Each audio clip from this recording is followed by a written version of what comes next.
क्या आपको पता है स्पाइडरमैन सिर्फ और सिर्फ एक हीरो नहीं है, वो एक ऐसी टीचर है जो उसकी जिंदगी से हमें सक्सेस, रिस्पॉन्सिबिलिटी और शार्पनेस का असली मतलब सिखाता है। लेकिन सबसे बड़ी दुख की बात ये है 99% इंसान सिर्फ और सिर्फ उसके पावर देखता है, उनके लेसन को नहीं देखता है। इस वीडियो के लिए छोटा सा डिस्क्लेमर, एक कोई भी मूवी रिव्यू या फिर स्टोरी एक्सप्लेन वीडियो नहीं है। आज हम लोग स्पाइडरमैन की जर्नी से कुछ ऐसे 12 पावरफुल लेसन के बारे में जानेंगे जो हमारे पूरी लाइफ को चेंज करने का दम रखता है। और वीडियो जितना धीरे धीरे खत्म होते हुए जाएगा उतना ही बड़ी बड़ी शिक्षा हम लोगों को मिलते रहेगा, इसीलिए वीडियो को पूरा जरूर देखना, कोई भी पॉइंट मिस मत करना। तो चलिए हम लोग स्टार्ट करते हैं स्पाइडरमैन की जिंदगी का सबसे बड़ा शिक्षा से। Lesson number 1, great power comes with great responsibility. ये सिर्फ और सिर्फ एक डायलॉग नहीं है, एक हमारे लाइफ प्रिंसिपल है। पीटर पार्कर को जब उसे समझ में आया उसकी पावर सिर्फ और सिर्फ उसके लिए नहीं है, लोगों की रक्षा करना है, तभी उसे स्पाइडरमैन का पहचान मिलती है। रियल जिंदगी में भी हमारे साथ ऐसा ही होता है। हम लोगों के पास जो भी टैलेंट है, जो भी नॉलेज है या फिर कुछ भी अगर है हमारे पास, तो फिर उसके हिसाब से हम लोगों के ऊपर जिम्मेदारी भी है। जैसे भी करके हो उन चीजों से तुम लोगों की मदद करना स्टार्ट करो, तभी देखना तुम सक्सेस अपने आप हो जाओगे। क्योंकि इंसान को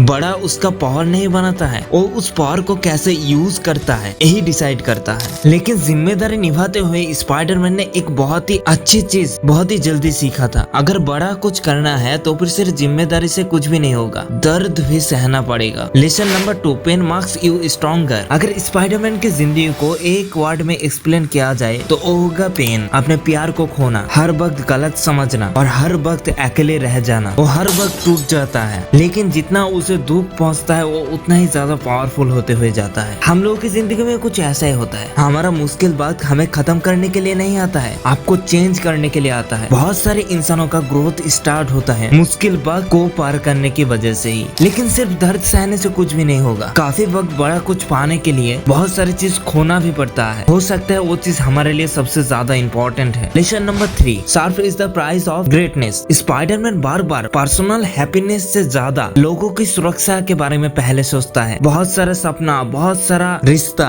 ऐसा कि खुद को हैप्पीनेस को भी छोड़ दिया सिर्फ सही काम करने के लिए। बिल्कुल इसी तरीके से सक्सेस का कोई भी शॉर्टकट नहीं होता है। अगर आप बड़ा कुछ करना चाहते हैं तो फिर आपको आपका कंफर्ट जोन को छोड़ना पड़ेगा, आराम की जिंदगी छोड़ना पड़ेगा, आपको बहुत कुछ छोड़ना पड़ेगा, तभी आप एक बड़ी चीज हासिल कर सकते हैं। और इसी वक्त जब इतना सारा चीज खोने के बाद भी फिर भी फेल हो जाते हैं ना, तब इंसान हाल छोड़ देता है। लेकिन यही पर स्पाइडरमैन सबसे अलग होता है। Lesson number 4, never give up. Spiderman कभी भी एक ऐसा हीरो नहीं था जो हर वक्त जीतता था, बल्कि काफी बार उन्होंने हारा भी है। उन्होंने गलती किया, गलत तरीके से सोचा, लेकिन एक काम उन्होंने कभी भी नहीं किया, हाल छोड़ देना या फिर पीछे हो जाना या फिर डर जाना। हो सकता है आप अपनी जिंदगी में बहुत मुश्किलों का सामना कर रहे हो, लेकिन यही पर याद रखिएगा, एक सक्सेसफुल इंसान और एक अनसक्सेसफुल इंसान में कोई भी टैलेंट का फर्क नहीं होता है। एक इंसान आखिरी वक्त तक चलते रहता है चाहे कोई भी मुसीबत आया हो, और एक इंसान बीच में ही छोड़ देता है, यही डिफरेंस होता है। और यही से आता है स्पाइडरमैन का सबसे बड़ी शिक्षा। Lesson number 5, nobody is coming to save you. Spiderman काफी बार कुछ ऐसे हालातों में पड़ गए थे, स्पाइडरमैन को काफी बार कुछ ऐसे विलेन मिल गए थे जिसे हराना उनके लिए नामुमकिन था। किसी न किसी का हेल्प उसे चाहिए था, लेकिन फिर भी उसे खुद के डर को हटाकर, खुद के प्रॉब्लम को हटाकर, खुद ही लड़कर खुद को ही जीतना पड़ा था। हमारी जिंदगी में भी कुछ ऐसा ही होता है। हम लोग जब बहुत सारा मुश्किल में पड़ जाते हैं तब हम सोचते हैं काश कोई आ जाए और हमें थोड़ा हेल्प करे, लेकिन सच्चाई ये है, nobody is coming to save you. जिस दिन से आप खुद का जिम्मेदारी खुद लेना स्टार्ट करेंगे उस दिन से आपकी जिंदगी बदलना स्टार्ट होगा। लेकिन खुद जिम्मेदारी लेने के बाद भी हर वक्त सक्सेस मिलता है? बिल्कुल भी नहीं, क्योंकि यहीं पर स्पाइडरमैन हमें और एक चीज सिखाता है। Lesson number 6, failure is a teacher. Spiderman कभी भी परफेक्ट नहीं था, बल्कि वो तो सबसे कमजोर था। वो हमेशा गलत करता था, हमेशा गलत डिसीजन लेता था और काफी बार फेल हो चुके हैं, लेकिन सारा फेलियर उसे हर वक्त बेटर बनाया है। हम लोगों की जिंदगी में बहुत सारे फेलियर आते हैं, लेकिन फेलियर का मतलब सब कुछ खत्म नहीं होता है। फेलियर का मतलब फीडबैक, आप कहाँ गलती कर रहे थे, यही चीज आपको सिखाता है फेलियर। तो इसीलिए फेलियर से डरो मत, उसे यूज करना स्टार्ट करो। लेकिन एक इंसान फेलियर होने के बाद भी फिर से उठ के कैसे खड़ा हो जाता है, यही चीज हमें सिखाएगा lesson number 7, courage is action despite fear. साहस का मतलब डर ना लगना ऐसा नहीं है, साहस का मतलब डर लगने के बाद भी वो काम करते जाना। स्पाइडरमैन हर एक लड़ाई से पहले उसे पता रहता है कि उसे चोट पहुंचेगा, उसे पता रहता है कि उनसे ज्यादा ताकतवर है उनके सामने जो विलेन विलेन है, फिर भी वो कभी पीछे नहीं हटता है। बिल्कुल उसी तरीके से हमारे जिंदगी में भी जब हम लोग कोई भी एक नया बिजनेस स्टार्ट करते हैं या फिर नया चीज सीखने के लिए स्टार्ट करते हैं या फिर हम लोग अपनी सपना को पूरा करने के लिए दौड़ते हैं, हर एक चीज से हमारा डर जुड़ा हुआ रहता है। लेकिन क्रॉस से स्टार्ट होता है तभी जब आप डर को लेकर आगे बढ़ते रहेंगे। लेकिन एक इंसान का असली परिचय उनका साहस नहीं है, उनका चरित्र। Lesson number 8, character is more important then reputation. बहुत सारे इंसान काफी बार स्पाइडरमैन को गलत समझते हैं, उनको दोष देते हैं, यहाँ तक कि उनको विलेन भी कहते हैं। लेकिन कभी वो गुस्सा होकर अपने कैरेक्टर को नहीं बदलता है, क्योंकि उसे पता था इंसान कभी न कभी उसे समझेंगे। रियल जिंदगी में हमें हर कोई पसंद नहीं करेगा, हर कोई आपका काम को नहीं समझेगा। इसीलिए इंसानों की बातों को ध्यान मत दीजिए, खुद के कैरेक्टर के लिए काम कीजिए, क्योंकि रेपुटेशन इंसान तैयार करता है लेकिन कैरेक्टर आप खुद तैयार करते हैं। लेकिन अच्छी कैरेक्टर होने से कुछ भी नहीं होगा। अगर तुम रियली हीरो बनना चाहते हो तो फिर आराम से ज्यादा जिम्मेदारी लेना सीखना पड़ेगा। और यही पर आता है हमारा lesson number 9, responsibility before comfort. Spiderman की जिंदगी में काफी वक्त उसको ऐसा वक्त मिला था, अगर वो चाहता तो फिर अपनी जिंदगी आराम से खुशहाली गुजर सकता था। लेकिन बार बार वो खुद की कंफर्ट को छोड़ता है और रिस्पॉन्सिबिलिटी लेता है, लोगों को बचाता है। और रियल जिंदगी में भी एक सक्सेसफुल इंसान और एक अनसक्सेसफुल इंसान के बीच यही डिफरेंस देखने को मिलता है। नॉर्मल इंसान आराम खोजता है लेकिन एक सक्सेसफुल इंसान हमेशा जिम्मेदारी लेता है, क्योंकि कंफर्ट जोन आपको अभी अच्छा महसूस करवा सकता है लेकिन रिस्पॉन्सिबिलिटी आपका फ्यूचर तैयार करता है। लेकिन सिर्फ और सिर्फ जिम्मेदारी लेने से एक इंसान कभी महान नहीं बन जाता है। महान होने के लिए जरूरी है lesson number 10, stay humble. Spiderman की सबसे खूबसूरत चीज में से एक है हम्बिलिटी। इतना बड़ा पावर होने के बाद भी उनके पास कोई भी ईगो नहीं है, और यही चीज हमें सिखाता है कि हम जितना भी सक्सेस क्यों ना हो जाए, हमें कभी भी ईगो को नहीं आने देना है, क्योंकि काफी बार ईगो एक इंसान को खत्म कर देता है। Lesson number 11, control your emotions. Emotion से स्पाइडरमैन की कहानी हर वक्त हर जगह उसे दुख और इमोशन में ही देखने को मिलता है। इतना इमोशंस होने के बाद भी वो कभी भी इमोशन से डिसीजन नहीं लेता है। यही चीज हमारे रियल जिंदगी में सिखाता है कि कभी भी अपने इमोशन से डिसीजन नहीं लेना है, क्योंकि इमोशन से डिसीजन लेते हुए वक्त हमेशा गलत ही होता है। अब आते हैं स्पाइडरमैन की सबसे लास्ट शिक्षा और सबसे powerful lesson number 12, believe in yourself. Spiderman की जिंदगी में कुछ ऐसा वक्त भी आया है जब पूरी दुनिया उनके खिलाफ, लेकिन एक चीज उन्होंने कभी भी नहीं हारा, खुद के ऊपर विश्वास कि हाँ मैं अच्छाई के लिए काम कर रहा हूँ। यही हमारे रियल जिंदगी में काम आता है। चाहे पूरी दुनिया हमसे खिलाफ हो जाए, लेकिन अगर खुद के ऊपर विश्वास रहता है ना, तो फिर आप अपनी मंजिल तक जरूर पहुंचोगे। लेकिन अगर आप खुद के ऊपर विश्वास को खत्म कर देते हो तो फिर आपका सब कुछ खत्म हो जाएगा। स्पाइडरमैन का कभी भी सुपर पावर उनका वेब शूटर में नहीं था, उसका सबसे बड़ा पावर था हर वक्त टूटने के बाद भी उठ के खड़ा होना, खुद हर वक्त जिम्मेदारी उठाना और हर वक्त सही काम करना। हो सकता है हमारे पास स्पाइडरमैन की तरह सुपर पावर नहीं है, लेकिन उसकी तरह कैरेक्टर, डिसिप्लिन और रिस्पॉन्सिबिलिटी हम लोग बना सकते हैं, और यही सारे चीज एक रियल इंसान को एक रियल हीरो बनाता है। अगर आप लोग कोई भी मूवी से या फिर कोई भी मूवी का कैरेक्टर से सीखना चाहते हैं या फिर सेल्फ इम्प्रूवमेंट कंटेंट चाहते हैं तो फिर आप इस चैनल को सब्सक्राइब कर सके हैं। और अगर आपको लगता है कि कुछ ऐसा पॉइंट मिल जाता है जिस पॉइंट को फॉलो कर हम लोग सक्सेस बन सकते हैं, तो फिर वो है हैबिट। हैबिट एक ऐसा चीज है जो आपको सक्सेस बना सकता है। इसलिए अगर आप लोग 30 हैबिट वाला ये वीडियो अगर आपने नहीं देखा तो फिर अभी का अभी इस वीडियो के अंदर क्लिक करके ये वाला वीडियो देखो। मैं आप लोगों को इसी वीडियो पर ही मिलूंगा।